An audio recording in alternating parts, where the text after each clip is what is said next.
कोणाला शिक्षक व्हायचं असतं. तर या सगळ्यांच्या बाहेर पण एक दुनिया आहे. ती दुनिया म्हणजे स्किल मॅन पॉवर. स्किल म्हणजे काय? कौशल्य. बरोबर. बघा तुम्ही शाळेमध्ये जर गेल्यास शाळेमध्ये शिकत असाल की विज्ञानमध्ये काही प्रोजेक्ट असतात. बरोबर. ते प्रोजेक्ट तुम्ही करत असतात जसं की लोहचुंबक वगैरे काही जे प्रॅक्टिकल वगैरे तुम्ही करत असतात. त्याच पद्धतीनं तुम्हाला मोठे झाल्यानंतर एक नवीन सुरुवात करायला मिळते ज्यामध्ये बघा बरेच वेगवेगळ्या पद्धतीने तुम्ही क्षेत्रामध्ये निवड करू शकता. जसं की मोठं जर झालं तर इलेक्ट्रिकल आपण हा एक भाग असतो. इलेक्ट्रिकलचे कामं करायला मिळतात. बरोबर. आता तुम्ही म्हणसाल सर ठीक आहे आम्ही मुलं इलेक्ट्रिकलचं काम करू मग मुलींनी काय करायचं? नाही आता असं राहिलेलं नाहीये. पुढे जात आहे हे दादा. मुलांपेक्षा मुली जास्त पुढे जात आहे आणि प्रत्येक क्षेत्रामध्ये मुली पुढे जात आहे. बरोबर. तर आमच्याकडे एक उदाहरण आहे.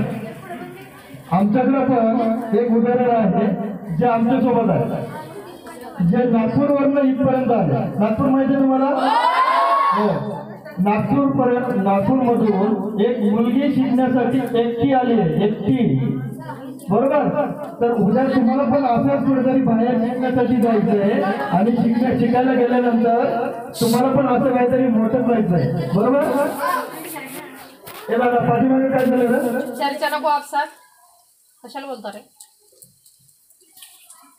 बघा आपण इथं सांगतोय मुली मन देऊन ऐकतात आणि मुलं मन देऊन ऐकत नाही. इथंच आपली हार आहे. समजलं? ठीक आहे. कमेंट्स पास नाही करायची. कोण आहे? आता आपण प्रत्येक क्षेत्रात पुढे जायचं म्हटल्यानंतर मग मुली काय करणार? मुलं काय करणार? मग मुली सुद्धा प्रत्येक गोष्ट करू शकते. आज मुली सुद्धा 50% कौशल्यामध्ये उतरलेल्या आहेत.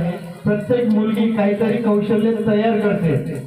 सर मी तुम्हाला सांगू इच्छितो की आमच्या कोल्हापूरमध्ये 3 मुलींनी स्वतःचे गॅरेज ओपन केले.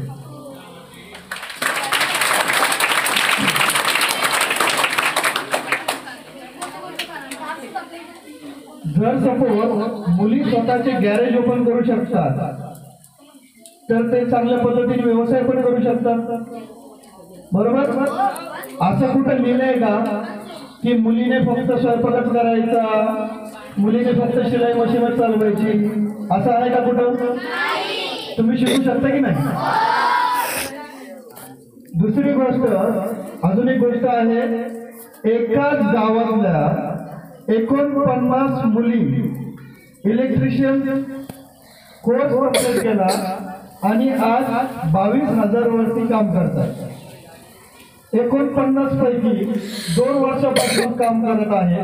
तर आजही जवळपास 80% मुली अजून काम करतात त्याही चांगल्या पेमेंटवर. बरोबर. मग उद्या चालून तुम्ही पण उद्या काम करणार. Very good. दुसरी गोष्ट आपण इलेक्ट्रिकल क्षेत्रात जर उतरलो किंवा कुठल्याही कौशल्यामध्ये जर उतरलो किंवा कार्यक्रमामध्ये उतरलो तर आपल्याला सगळ्यात महत्वाची काय असते? कोणी सांगू शकतो? तुम्ही काम करताना सगळ्यात महत्वाचं काय काम करायचं असतं किंवा कुठलंही काम करायच्या आधी आपण स्वतः प्रिपेअर व्हायचं असतं. बरोबर. स्वतः तयार व्हायचं असतं त्या कामासाठी. बरोबर. आता स्वतः कामासाठी तयार व्हायचं म्हटल्यानंतर कसं होणार? तुम्ही एखाद्या उंचावरती काम करायला गेले. सपोज त्या बिल्डिंग वरती काम करण्यासाठी गेले. मग कुठली सुरक्षा तर तुम्हाला पाहिजे? Very good. अजून हँड ग्लोव्ह. अजून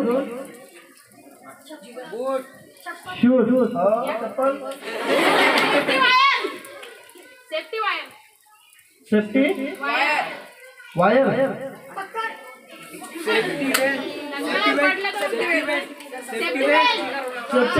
सेफ्टी बेल्ट. त्याला काय म्हणतो आपण? Safety belt. बरोबर. म्हणजे तुम्ही खूप फार हुशार आहात, तुम्हाला सगळ्या गोष्टी माहित आहे की आपण एखाद्या क्षेत्रामध्ये काम करत असताना त्या क्षेत्रामध्ये कुठल्या साधनाचा उपकरणाचा उपयोग करायला पाहिजे हे आपल्याला आज जाणून घ्यायचं आहे। जर सपोज मी इलेक्ट्रिकल मध्ये काम करतोय तर इलेक्ट्रिकल मध्ये आपल्याला शॉक बसू नये म्हणून आपल्याला बऱ्याच काही गोष्टी करायच्या असतात, बरोबर? जसं तुम्ही सांगितलं की हँड ग्लोव्ह घालायला पाहिजे हातामध्ये, बरोबर? हँड ग्लोव्ह घातल्याने काय होणार? शॉक बसणार नाही, पण ते फाटलेलं पाहिजे, नाही पाहिजे? ओके, व्हेरी गुड, म्हणजे तुमचं लक्ष आहेच म्हणाले। त्याच्यानंतर अजून काय करायला पाहिजे? आपण शूज घालायला पाहिजे, बरोबर? ज्या शूजला खालून खिळे असतात असे शूज घातले तर आपल्याला शॉक बसणार नाही, शॉक बसणार? Okay, very good. त्यानंतर सेफ्टी बेल्ट घातला पाहिजे। जिथं वायर उघडा आहे, ज्या ठिकाणी वायरवरील इन्सुलेशन म्हणजे बघा वायरवरील इन्सुलेशन वरती कव्हर असतं बघा प्लास्टिकचं, ते कव्हर जर उघडं असलं तर त्याला आपण हात लावायचं का? नाही, मग त्याला काय करायचं? ओके, चिकट टेप म्हणजे त्याला आपण काय म्हणतो? इन्सुलेशन टेप, इन्सुलेशन, कळतं? हा, तर त्याला आपण इन्सुलेशन टेप मारून व्यवस्थित पॅक करायचंय, बरोबर? आता तुम्ही सगळेजण शेतात गेलेत कधी? शेतात गेल्यानंतर शेतामध्ये कुठे जातात मोटर चालू करायला? विहिरीवरती जातात, बोरवेल पाशी जातात, बरोबर? मग तिथं पण आपल्या काहीतरी इलेक्ट्रिशियनचं काम असतं, मग मोटर असेल त्यानंतर स्टार्ट मोटर चालू करण्यासाठी आपण जातो। हे दादा 2 मिनिटं, मी तुम्हाला मॅजिक दाखवणार आहे आता।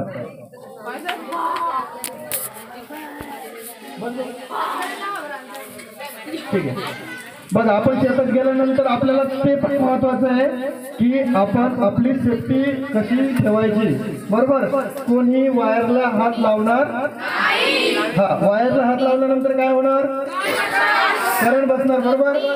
मग आपल्याला गुदगुल्या होणार नाही होणार? ओके, मग अशा पद्धतीने आपापल्या पद्धतीने आपण सेफ्टी बाळगायची असते, बरोबर? आता दुसरा प्रश्न माझा असा आहे, पाठीमागे शांत ठेवा। दुसरा प्रश्न माझा आहे की तुम्हाला कुठले कुठले टूल्स म्हणजे हत्यार माहित आहे रे? टूल्स,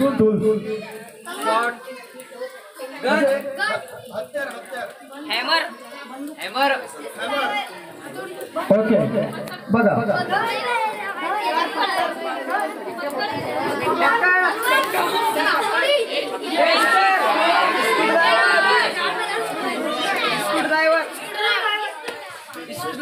पाठीमागे जरा शांत बसला, मी प्रत्येक गोष्ट दाखवणार तुम्हाला।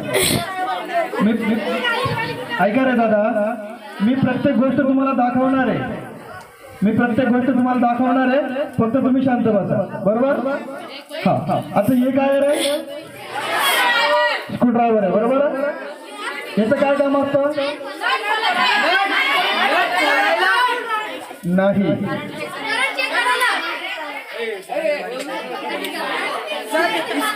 शांतता बसा, मी सांगतो। शांत बसले तर मी सांगतो। तुम्ही म्हटलात की नट फिट करण्यासाठी या स्क्रू ड्रायव्हरचा उपयोग होतो, बरोबर? पण हे चुकीचं आहे, नट नाही, स्क्रू। काय? स्क्रू फिट करण्यासाठी या स्क्रू ड्रायव्हरचा उपयोग होतो, बरोबर? मग आपण अशाच ठिकाणी चुका करतो। ज्यावेळेस आपल्याला जर बोर्डामध्ये करंट चेक करायचं असेल किंवा कुठल्याही पद्धतीचं काम करायचं असेल तर आपण योग्य त्या ठिकाणी योग्य ते हत्यार वापरत नाही, म्हणून आपल्याला शॉक बसतो, कळलं? समजलं? त्यानंतर मला सांगा, हे दादा पाठीमागे मला सांगा, तुमच्या घरामध्ये तुमचा लाईट असतो, लाईट शॉर्ट झालाय, लाईट काय झालं? शॉर्ट झालाय। मग लाईट शॉर्ट झाल्यानंतर तुमच्या बोर्डामध्ये करंट आहे की नाही हे चेक करण्यासाठी तुम्ही कसं चेक करणार? टेस्टर वापरणार। मग बंद पडलेलं टेस्टर वापरलं तर कसं कळणार तुम्हाला? चालू वापरणार, बरोबर. मग चालू वापरण्यासाठी आपल्याला त्याला चेक करावं लागणार आणि मग आपल्याला कळणार की या बोर्डामध्ये लाईट आहे किंवा नाही, बरोबर. दुसरी गोष्ट, जेव्हा आपण पोलवरती आकडा टाकतो, माहिती आहे आकडा टाकतो तर किती वायर जोडलेले असते वर? दोन.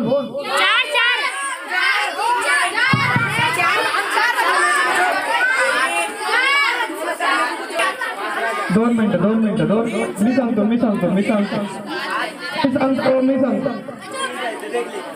सांगतो तुम्हाला. हे दादा, त्यांना उत्तर द्यायचंय, तुम्ही हात वर घाला का?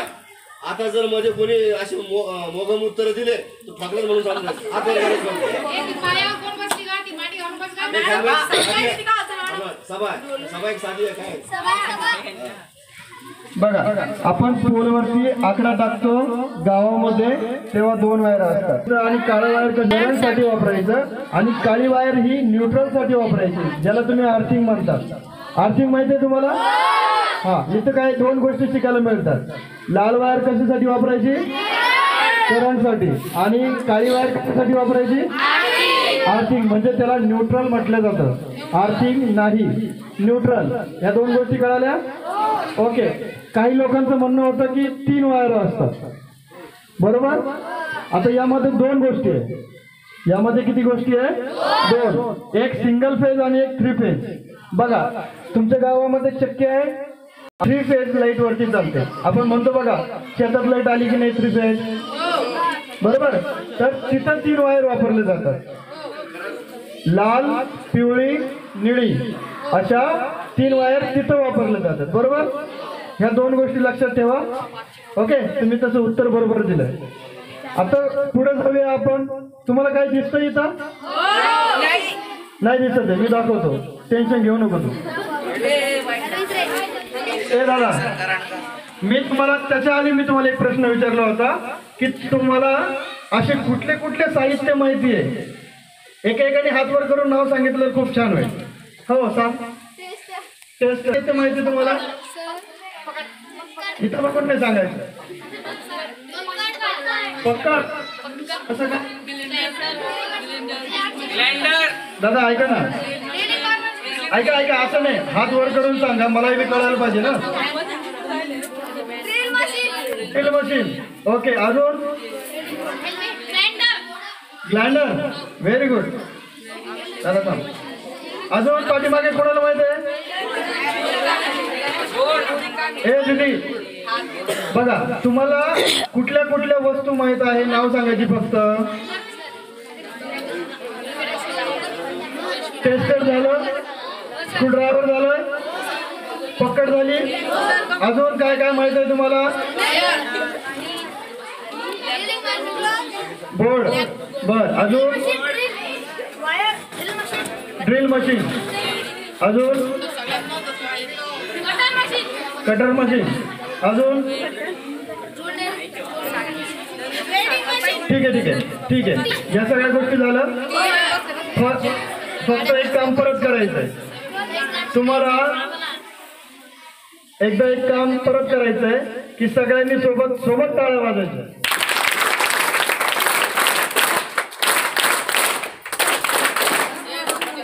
ओके, आता शांत बसणार? ठीक आहे. आता आपण अजून पुढे जाऊया. तुमच्या घरामध्ये हीटर आहे? शेगडी असते? मिक्सर?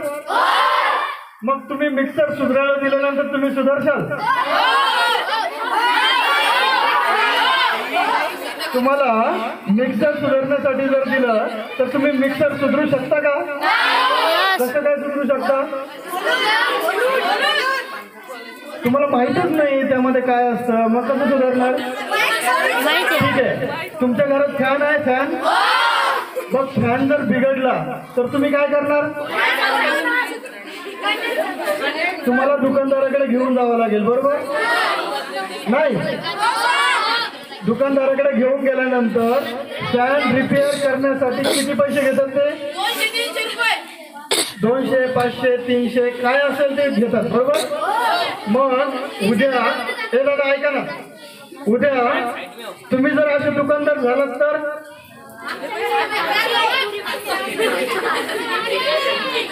उद्या हे ऐका, उद्या जर तुम्ही असे दुकानदार व्हायचं असेल तर तुम्हाला काय करावं लागेल रे?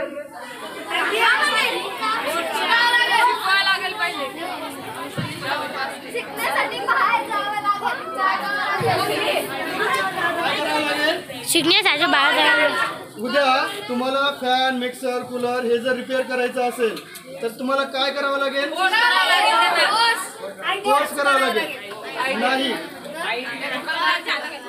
तुम्हाला काम शिकावं लागेल तेव्हा तुम्ही ते रिपेअर करू शकता. बरोबर? तुम्हाला जर वेल्डिंग करायचं असेल तर काय करावं लागतं? शिकावं लागेल की नाही? मग प्रत्येक गोष्ट शिकल्याशिवाय भेटत नाही. बरोबर? इथपर्यंत क्लिअर? तर तुम्हाला या सगळ्या गोष्टी शिकण्यासाठी समोर शांतता, या सगळ्या गोष्टी शिकण्यासाठी तुम्हाला आधी त्याचं प्रशिक्षण घ्यावं लागेल, ते शिकावं लागेल. कुठली तरी गोष्ट तुम्ही दुकानदार होऊ शकता, तुम्ही मेकॅनिकल होऊ शकता. बरोबर? तुम्ही गॅरेजवर गेले कधी? तुम्ही पण गॅरेजवाले होऊ शकतात, म्हणजे तुम्ही पण गाड्याची सर्व्हिसिंग करू शकता. पण त्याआधी तुम्हाला शिकावं लागणार आहे. बरोबर? ठीक आहे. ए दादा, आता मी तुम्हाला काही गोष्टी दाखवतो. हे काय आहे रे? ड्रिल मशीन आहे. बरोबर? प्रत्येक जण याला ओळखतात. बरोबर? याचं काय काम असतं कोण सांगतं? मला असं नाही कळणार. हात वर करून सांगितलं बरोबर आहे. हात वर करून सांगितलं तर चलो क्या? अरे ये रोज के आने करके अम्ब्रेला. हे ड्रिल मशीन आहे. या ड्रिल मशीनचा काय उपयोग होतो? या ड्रिल मशीनचा काय उपयोग होतो? होल मारण्याचा. होल पाडण्यासाठी. नट कसली. या ड्रिल मशीनचा उपयोग होल भिंतीमध्ये होल पाडायसाठी आपल्याला या ड्रिल मशीनचा उपयोग होत असतो. समजलं? आता ड्रिल मशीनचा उपयोग करताना आपण कुठली काळजी घ्यायला पाहिजे ना?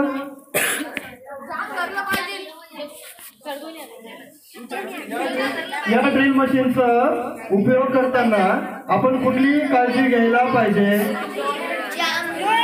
तर कुठल्याही प्रकारचं वायर वगैरे लूज कॉन्टॅक्ट नसावं, कुठल्याही प्रकारचं वायर कट झालेलं नसावं. ही पहिले तरी आपली जबाबदारी असणार आहे. समजलं? सर्वांना जमेल? आता मी तुमच्याकडनं हे करून घेणार आहे.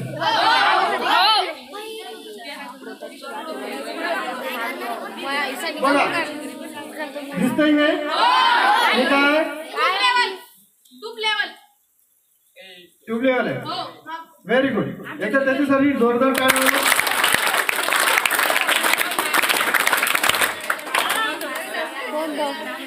ट्यूब लेवल आहे, पण हे तुझ्या शब्दात तू ट्यूब लेवल सांगितलं. याला स्पिरिट लेवल बोलतात. याचं काय काम असतं माहिती आहे तुम्हाला? काय?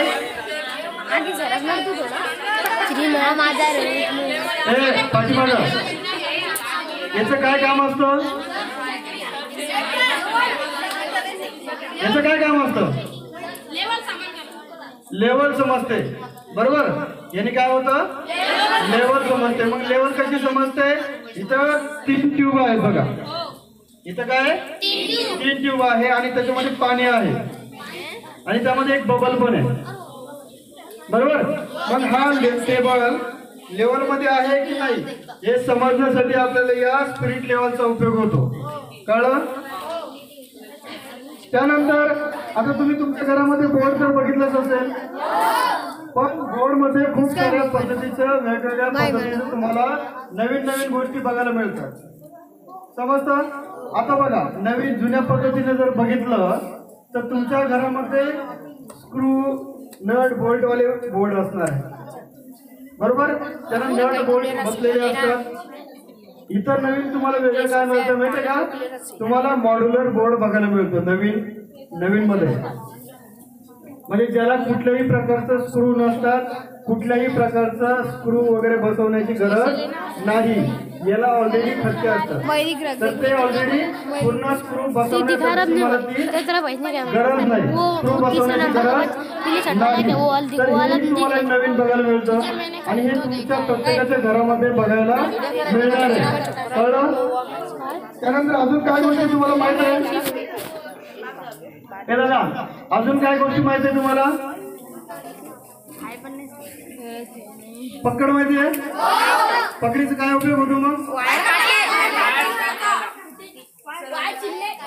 वायर छिलणे, वायर कट करणे, जॉईंट मारण्यासाठी, अजून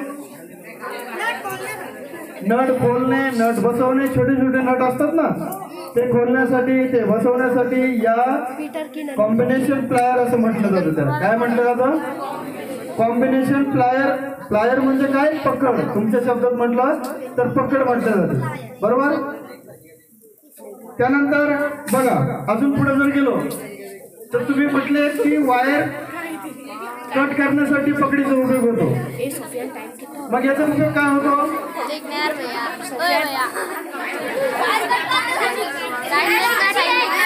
पाठीमागे आवाज येतो, दिसतोय तुम्हाला? तुम्ही म्हटलं की पकडीचा उपयोग वायर कट करण्यासाठी होतो. मग याचा उपयोग काय होतो? बघा, हे पण वायर कटरच आहे. हे पण काय? Wire cutter. म्हणजे याचा उपयोग काय होतो? वायर कट करण्यासाठीच होतो. म्हणजे जी काही मोठी मोठी वायर असतात, ती मोठी वायर कट करण्यासाठी या वायर कटरचा उपयोग होत असतो. तुमच्या घरी बघितले तुम्ही कधी? बरोबर. मोठी जाड वायर असते तुमच्या घरी. जाड वायर कट करण्यासाठी या वायर कटरचा उपयोग होत असतो, बरोबर?